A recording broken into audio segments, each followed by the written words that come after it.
जय श्री राधे जय श्री कृष्ण। यहाँलाई स्वागत छ मेरो युट्युब च्यानल एस्ट्रोलोजी कन्सल्ट नेपालमा। म हजुरहरूको साथमा ज्योतिषी कमलनयन पौडेल उपस्थित भएको छु।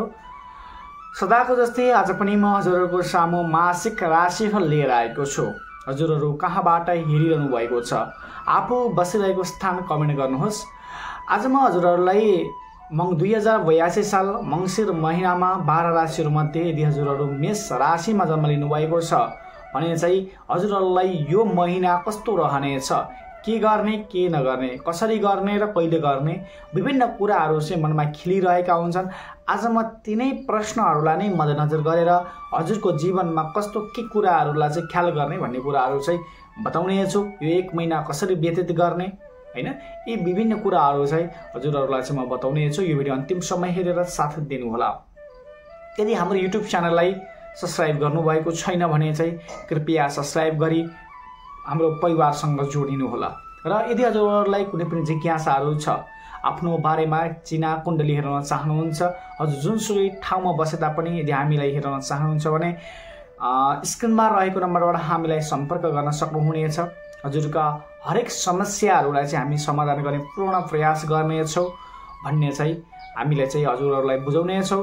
र साथसाथै अब नि म हजुरहरूलाई ढिला नगरिकन मेष राशिमा जन्म लिने जति पनि हुनुहुन्छ उहाँहरूलाई के कस्तो रहनेछ, यो महिनाभरि के कस्तो रहनेछ भन्ने कुराहरू चाहिँ बुझाउने छु। र विशेष गरेर मङ्सिर महिना भनिसकेपछि सूर्यदेवले तुला राशिलाई छोडेर वृश्चिक राशिमा गएर विराजमान हुनु भएको छ। जब वृश्चिक राशिमा सूर्यदेव जानुहुन्छ तब मङ्सिर महिना लाग्ने गर्दछ र हजुरको यो एक महिनामा सूर्यको ठुलो भूमिका हुन्छ। यसैको आधारमा हजुरको एक मासिक राशिफल चाहिँ बन्न जान्छ। र साथसाथै अब के हुन्छ त, मेष राशिको स्वामी मङ्गल भनेर चाहिँ बुझिन्छ। हजुरको राशिको स्वामी मङ्गल ग्रह हुनुहुन्छ। हजुरको सूर्यदेव अष्टम भावमा गएर बस्नु भएको छ। मङ्गल ग्रह पनि वृश्चिक राशिमै हुनुहुन्छ र शुक्रदेव बुधदेव तुला राशिमा हुनुहुन्छ। ग्रहको अवस्था यस्तो छ, यी चार ग्रहले हजुरको जीवनमा ठुलो प्रभाव अथवा महिना दिनसम्म चाहिँ ठुलो प्रभाव पार्ने गर्छन्। यिनीको आधारमा सूर्यदेव अष्टम स्थानमा जानुभएको छ, जसको कारणले गर्दाखेरि स्वास्थ्यमा विशेष ख्याल गर्नुपर्ने हुन्छ। स्वास्थ्य स्थिति बिग्रिन सक्ने, बाबासँग अथवा पिताजीसँग सम्बन्ध बिग्रिन सक्ने, या चाहिँ पिताजीको स्वास्थ्यमा समस्या आउन सक्ने भनेर पनि देखाइदिन्छ। भने दोस्रो कुरा चाहिँ हजुरको सूर्य भनेको हजुरको आफ्नो व्यक्तित्व हो। व्यक्तित्व अष्टम भावमा गएर बस्नु भएको छ। यसो कारणले गर्दाखेरि हजुरले यस्तो समयमा आफ्ना विशेष गोप्य कुराहरू चाहिँ बाहिर निक्लिने कुराहरू पनि देखाउँछ। हजुर जुन चिज लुकाएर राख्नु भएको थियो यत्रो दिनसम्म चाहिँ हजुर त्यो कुरा चाहिँ बाहिर निक्लिने कुराहरू चाहिँ आउँछ। सूर्य अष्टम भावमा जानुको अर्को प्रभाव के कस्तो हुन्छ भने चाहिँ यो समयमा सकेसम्म आफ्ना कुराहरू चाहिँ नखोली राख्नुपर्ने हुन्छ। हजुरले सकेसम्म गोप्य आफू अरूसँग प्रस्तुत हुँदाखेरि सकेसम्म सरल तरिकाले चाहिँ हुनुपर्ने हुन्छ।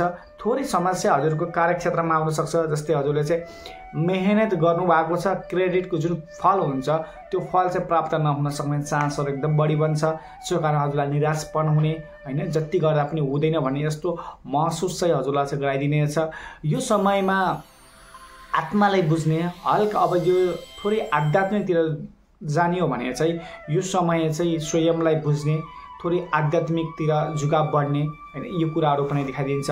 अष्टम भावमा जब सूर्यदेव जानुहुन्छ त्यस्तो कन्डिसनमा चाहिँ जो व्यक्ति चाहिँ सरकारी नोकरीको लागि चाहिँ प्रयास गरिरहनु भएको छ, सरकारी जागिरको लागि चाहिँ ट्राई गरिरहनु भएको छ भने चाहिँ उहाँहरूको लागि चाहिँ थोरै समस्याहरू चाहिँ अडचनहरू बाधा विघ्नहरू चाहिँ आउने कुरा आउँछ। हजुरलाई ग्रहले साथ नदिन सक्ला भन्ने कुराहरू पनि देखिन्छ। यो समयमा थोरै सूर्यदेवलाई चाहिँ विशेष प्रसन्न बनाउनु पर्ने हुन्छ।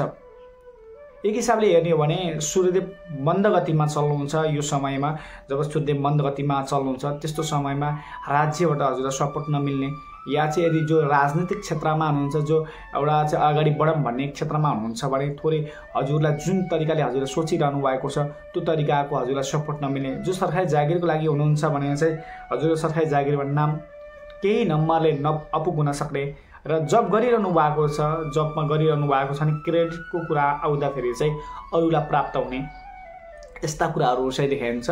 त्यसैले गर्दा यो समय स्वयंलाई गोप्य राख्नुहोस्, आफ्ना कुराहरू चाहिँ बाहिर नखोल्नुहोस्, स्वयंलाई बुझ्ने प्रयास गर्नुहोस् र धेरै सक्दो हजुरले यो महिनामा चाहिँ मन्दिरहरू चाहिँ धाउने गर्नुहोस्, मन्दिरहरूमा जाने गर्नुहोस् र यति कुरा चाहिँ हजुरले चाहिँ गर्नुपर्ने हुन्छ। किनकि अर्को कुरा के हुन्छ भने हजुरको पञ्चमेश पनि अष्टम भावमा गएर बस्नु भएको छ।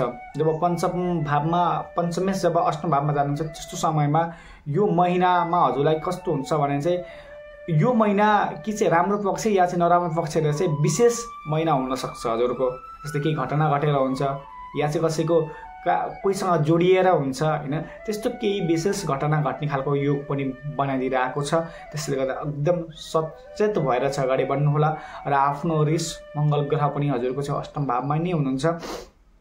रिस अत्याधिक बढ्ने छ यो समयमा, हजुरले सोचे भन्दा चाहिँ अलिकति बढी नै हुनेछ। रिसको कारणले गर्दाखेरि हजुरका कतिपय कुराहरू चाहिँ बिग्रिने कुराहरू आउँछन्। इन्कमको कुराहरू जस्तै हजुरले केही प्राप्त गर्नु थियो तर हजुरले अगाडि बोलिदिनाले चाहिँ हजुरले कामहरू चाहिँ बिग्रिने, पैसाको कारोबारहरू बिग्रिने होइन, यी कुराहरू पनि देखाइदिइरहेको छ। इष्ट मित्र आफन्तहरूसँग बोलीको कारणले गर्दाखेरि चाहिँ एउटा सम्बन्धमा उतार चढाव आउने कुराहरू पनि देखाइदिइरहेको छ। बोलीलाई एकदम कन्ट्रोल गर्नुपर्ने हुन्छ यो समयमा। बोलो कि पोलो भन्ने शब्द चाहिँ हजुरको जीवनमा युज हुन जान्छ, त्यसैले आफ्नो बोलीलाई कन्ट्रोल गरेर अगाडि बढ्नुहोला।